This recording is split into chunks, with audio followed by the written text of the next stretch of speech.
Linear जितनी आपकी equation मुश्किल होती जाएगी उतना हकीकत से करीब वो नंबर आपको मिलता चला जाएगा। तो लीनियर इंटरपोलेशन भी होती है, नॉन लीनियर इंटरपोलेशन भी होती है, और फिर बाकायदा मेथड्स होते हैं जिसके अंदर वो मुख्तलिफ सैंपल्स उसमें से उठाता जाता है और वैल्यूज एवरेजेस फाइंड आउट करके फिर आपको जो है वो एक आपके मिसिंग वैल्यूज की वो देता है। अभी हम SPSS में देखेंगे, उसमें वो तरीके बताए हुए हैं। मैंने सारे तरीके तो यूज़ नहीं किए, लेकिन ये लीनियर इंटरपोलेशन जो है मैं बहुत वी यूज़ वेरी ऑफन, क्योंकि ये आसान एक होता है और एक आपको मिसिंग कुछ जो भी वैल्यूज़ हैं जिससे आपके रिजल्ट से बहुत ज़्यादा ड्रास्टिकली फ़र्क ना पड़ रहा हो तो फिर आप ये यूज़ कर सकते हैं। अगर बहुत ज़्यादा ड्रास्टिकली फ़र्क पड़ रहा है then of course you go for different some other method, और उसके लिए फिर आप सॉफ्टवेयर भी यूज़ कर सकते हैं। कोई मुख्तलिफ सॉफ्टवेयर आते हैं, वाइका आता है और बहुत सारे हैं स्टैटिस्टिकल एनालिसिस के ही टूल्स हैं जिसको यूज़ करके आप नॉन लीनियर इंटरपोलेशंस करके वो वैल्यूज़ मालूम कर सकते हैं। लेकिन सिंपल जो है वो लीनियर इंटरपोलेशन है, और इसकी इक्वेशन आप गूगल कीजिएगा और लीनियर इंटरपोलेशन लिखिएगा, वो आपको उसकी एग्जैक्ट इक्वेशन बता देगा कि क्या है। ठीक है, और वरना इंशाल्लाह हम नेक्स्ट लेक्चर में डिस्कस कर लेंगे इसको, मैं आपको इक्वेशन बता दूंगी इसकी क्या है। सो आपके पास वहाँ पे SPSS इंस्टॉल है मशीन्स पे आपकी?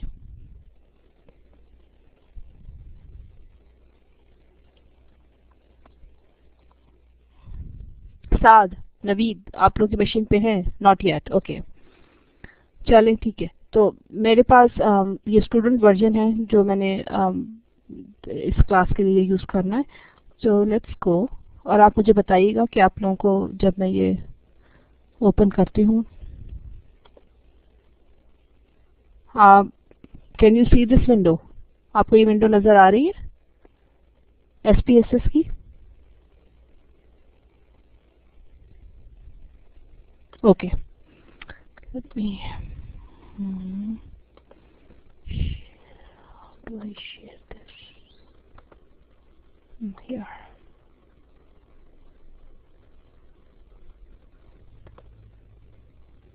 एक सेकेंड, मुझे इसको शेयर करना पड़ेगा आप लोगों के साथ, तो मैं इसको शेयर करती हूँ। तो open it first.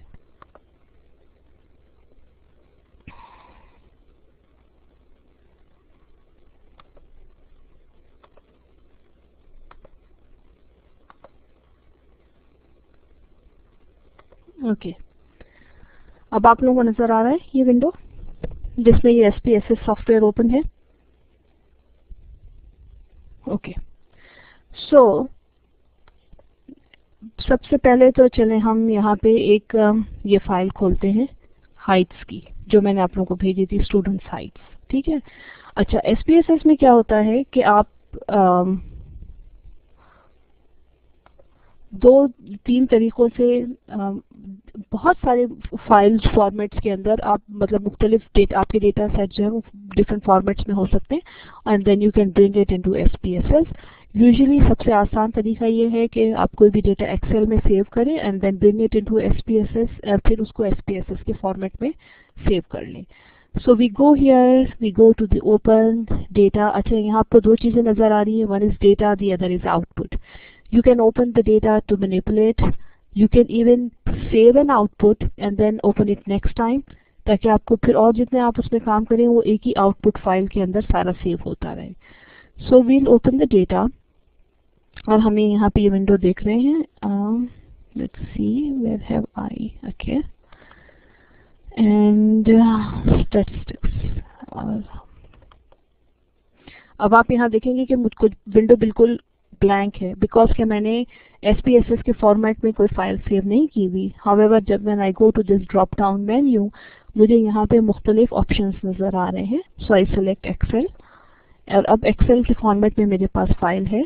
So I select students height and I open this and I yes. अब यहाँ पे आप देखेंगे कि आपको ये हमें दो एक number of students in the class and उनकी हाइट क्या है। सही है, this is the data view. Now we go here and we say what is the variable view. Variable का नाम क्या है? Now again see, now we'll talk about in terms of variables. So these are variables. Height is a variable, number of students in a class is a variable, सही है, because these numbers very. Type क्या है data की? Now अभी हमारे पास type जो है वो उसकी न्यूमेरिक है, बिकॉज हर एक नंबर, दीज आर नंबर्स, लेकिन मुख्तलिफ टाइप्स हो सकती हैं डेटा की। और string is the other common type that we usually use. और मैंने आपको जो दूसरा डेटा सेट भेजा है उसके अंदर स्ट्रिंग भी है। String is the type that defines any text. कोई भी टेक्स्ट होता है वो, अगर वेरिएबल आपको कोई भी टेक्स्ट होगा, यस, नो, मेल, फीमेल, ये सारे जो हैं वो हम स्ट्रिंग के अंदर स्ट्रिंग फॉर्म में डिफाइन करते हैं। लेबल, यहाँ पे आप जो है वो लिख सकते हैं अपने, या ताकि आपको याद रहे, एंड आप यहाँ कहिए हाइट्स ऑफ स्टूडेंट्स, सही है, आपने इसको लेबल कर दिया अपने डेटा को। मिसिंग कोई भी वैल्यूज नहीं है इसमें से। और अच्छा, यहाँ ये, now this is the thing, measure. How do you measure this variable? ये स्केल है, ये ऑर्डिनल है, या ये नॉमिनल है? स्केल क्या होता है? स्केल ये होगा कि ये जो यूजुअली न्यूमेरिक्स है, कोई भी वैल्यू यूजुअली जो होती है, मोस्ट कॉमनली हम स्केल के फॉर्म में उसको हम मेजर डिफाइन करते हैं। और ऑर्डिनल क्या होता है? ऑर्डिनल ये होता है, ऑर्डिनल जैसे एज इट सेज, और इस ऑर्डर में डेटा। सो फॉर एग्जांपल, हम किसी भी चीज को कहेंगे कि जी आप रेट कीजिए इसको on scale of 1 to 5। Now 1 being the worst and 5 being the best, तो ये हमने एक ऑर्डर डिफाइन कर दिया। 1 जो है वो हायरार्की, मतलब 1 जो है वो लो है, 2 उससे बेहतर है, 3 उससे बेहतर है, 4 उससे बेहतर है, 5 जो है वो बेस्ट है। That is called ordinal. Nominal जो होता है वो यूजुअली कैटेगोरिकल डेटा हो सकता है। अच्छा, ऑर्डिनल भी कैटेगोरिकल होता है। कैटेगरी का मतलब जहां हम कैटेगरीज डिफाइन करते हैं, ठीक है। स्केल के अंदर कैटेगरीज डिफाइन नहीं होती। जैसे मैंने कहा कि आप किसी भी प्रोग्राम को, किसी भी क्लास को, किसी भी चीज को आप इवेल्युएट करें on the scale of 1 to 5, 1 being the worst and 5 being the best. Now that is the categorical data. आपने कैटेगरीज डिफाइन की हैं, लेकिन उसके अंदर एक ऑर्डर भी है, ठीक है। जैसे मैंने कहा कि 5 is better than 4, 4 is better than 3 and so on and so forth. Nominal जो है, nominal is a categorical data, लेकिन इनके अंदर आप क्लास डिफरेंस नहीं कर सकते। आप ये नहीं कह सकते कि जी ये इससे बेहतर है, ये उससे बेहतर है। जैसे जेंडर है, male female, it's a nominal data. Yes no is a nominal data. कोई चीज यस भी हो सकती है, कोई भी चीज नो भी हो सकती है, लेकिन कोई स्केल आप डिफाइन कर रहे हैं, आपने बेहतर, bad, good, better, that is the ordinal data. So we define it as scale. That is the variable view, जो आपको आपके वेरिएबल्स के बारे में बता रहा है। Then we come here and आप यहाँ पे इंसर्ट भी कर सकते हैं वेरिएबल। आपने एक्सेल के अंदर कोई नहीं किया, लेकिन आपने कहा कि जी मुझे यहाँ पे एक और इंसर्ट करना है वेरिएबल। लेट्स से हम ये कहें कि हम इसको कह सकते हैं नेम ऑफ स्टूडेंट्स, नेम, और हमने इसकी टाइप, क्योंकि ये नेम है तो हम इसकी टाइप डिफाइन करेंगे स्ट्रिंग, ठीक है। सो ये एक तरह का ये अगेन सी ये नॉमिनल डेटा है, क्योंकि ये एक कैटेगोरिकल वेरिएबल है। सो ये आपको, आप फिर यहाँ पे जो है इसी के अंदर जो है वो मुख्तलिफ नाम स्टूडेंट्स के डिफाइन करते चले जाएं। आप डिफरेंट केसेस इंसर्ट कर सकते हैं, आप वैल्यूज को रिप्लेस कर सकते हैं, ठीक है। डेटा, डिफाइन वेरिएबल प्रॉपर्टीज, मतलब वेरिएबल की टाइप डिफाइन कर सकते हैं। सॉर्ट कर सकते हैं, अब लेट्स से सॉर्ट कर रहे हैं हम, ठीक है, केसेस को। Now height of students, sort by ascending, तो उसने असेंडिंग ऑर्डर में जो है वो सॉर्ट कर दिया। स्मॉलेस्ट जो है वो सबसे टॉप पे आ गया, और लॉन्गेस्ट जो है वो सबसे लास्ट में आ गया। एंड देन इसको फिर आप डिसेंडिंग ऑर्डर में करेंगे तो ऑफ कोर्स ये ऑपोजिट हो जाएगा कि सबसे बड़ा जो है वो पहले आ जाएगा और सबसे छोटा जो है वो आखिर में आ जाएगा। सॉर्ट किया हमने वेरिएबल को, हम ट्रांसपोज कर सकते हैं वेरिएबल को, कि मतलब आप वो, let's not go into their के ट्रांसपोज एंड मैट्रिसेस, उसमें फिलहाल हम नहीं जाते।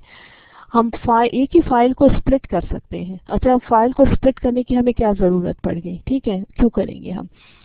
इसकी वजह ये है, और वो भी अगेन मोस्ट कॉमनली यूज होता है। हम क्या करते हैं कि जब हम डेटा कलेक्ट करते हैं चाहे आपने किसी सिमुलेशन को रन करके किया, चाहे आपने फील्ड में जाके डेटा कलेक्ट किया, चाहे आपने किसी और सोर्स से डेटा कलेक्ट किया, आपका पर्पस क्या है डेटा कलेक्ट करने का? आप एक मॉडल डेवलप करना चाहते हैं अपनी रिसर्च के लिए, ठीक है। आपने मॉडल डेवलप किया तो, और फिर आपने प्रेजेंट किया, तो कोई भी ये कहेगा कि वेरी गुड, फाइन, बहुत अच्छा मॉडल है, लेकिन मुझे कैसे पता चलेगा कि इट्स अ गुड मॉडल और इट्स अ बैड मॉडल?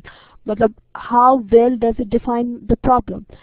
तो अब उस मॉडल को वैलिडेट करने के लिए आपको डेटा चाहिए होगा।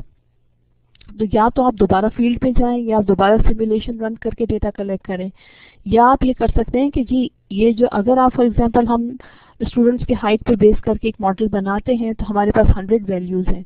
हम इसमें से यूजुअली ये होता है अगेन कि 60% डेटा को हम मॉडल डेवलप करने के लिए रख लेते हैं और 40% डेटा को हम उस मॉडल को वैलिडेट करने के लिए रख सकते हैं। तो आप यहाँ पे क्या कर सकते हैं कि स्प्लिट कर दें फाइल को दो में। एक में आप कहें कि जी ये मॉडल डेवलप करने के लिए डेटा है, और दूसरा जो है मॉडल वैलिडेट करने के लिए है। Select cases. नाउ अब सेलेक्ट केसेस, जैसे मैंने बात की कि हम रैंडमली डेटा, फॉर एग्जाम्पल ये हमारे पास 100 स्टूडेंट्स की पॉपुलेशन है और हमें इसमें से सैंपल सिलेक्ट करना है ताकि हम तो मॉडल डेवलप कर सकें। आप यूजुअली जो बहुत कॉमनली जो यूज होता है वो रैंडम सैंपल होता है। आपने कहा कि ये रैंडमली इसमें से वो सिलेक्ट करें अप्रॉक्सीमेटली या एग्जैक्टली, लेट्स से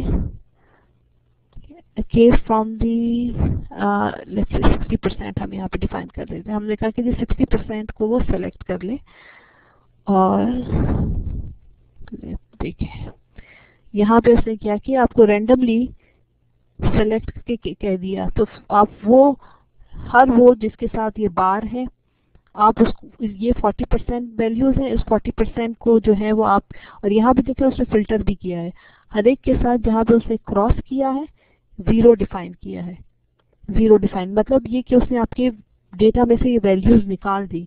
अब आप इन वैल्यूज को जो है वो यूज मत करें मॉडल डेवलप करने के लिए, बल्कि ये वैल्यूज जो है वो मॉडल वैलिडेट करने के लिए यूज करें, या वाइस वर्सा, जैसा आप सही समझते हैं। लेकिन उसने आपको बता दिया कि जिसने रैंडमली सेलेक्ट कर दिए हैं आपके लिए वैल्यूज, जिसको आप यूज कर सकते हैं, ठीक है।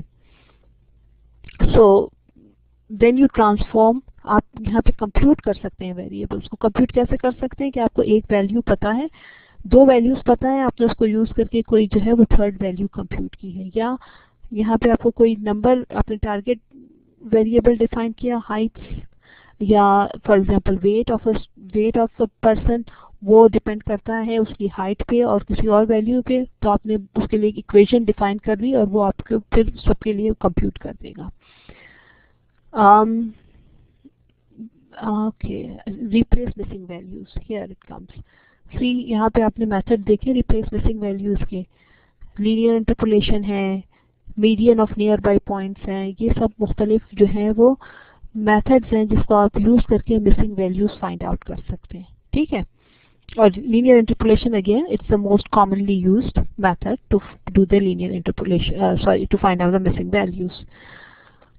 एनालिसिस को हम आगे के लिए रखते हैं जब हम मुख्तलिफ डिस्क्रिप्टिव स्टैटिस्टिक्स फाइंड आउट करेंगे और कंपेयर करेंगे, और इसको ऑफ कोर्स हम इसकी थियोरी भी पढ़ेंगे, और फिर उसके बाद हम जो है वो इसको एसपीएसएस को यूज करेंगे, correlation, regression, these are the different methods.